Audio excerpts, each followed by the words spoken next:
আসসালামু আলাইকুম।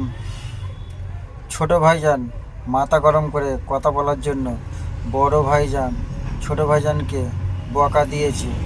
আপনারা শুনুন। কি ছেলে জন্ম দিয়েছেন, কি কুলাঙ্গার জন্ম দিয়েছেন। জন্ম দেওয়ার সময় গলা টিপে মেরে দিতে পারলেন না। আমি ইজাদের মাকে বলবো, ইজাদের পরিবারকে বলবো। তো কালকেই আমার ভালোবাসার মানুষটাকে বলেছি, আশা করছি বুঝছে। এই কি রে, ওসব কি কথা? দ্বিতীয়বার যেন না শুনি কারো বাপ তুলে মা তুলে কথা। শুনছেন তো নাকি? বুঝতে পারছেন? বললো আচ্ছা ঠিক আছে। হ্যাঁ, একদম না শুন। তুই কোন পরিবারের ছেলে? পুরো সর্বধর্মের মানুষ তোর মুখের দিকে তাকিয়ে আছে। সবাই তোকে ওয়েলকাম জানায়। আমাকে সবাই ওয়েলকাম জানায় না, তোকে জানায়।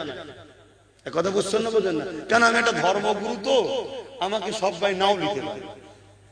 কথা মাথায় ঢুকছে?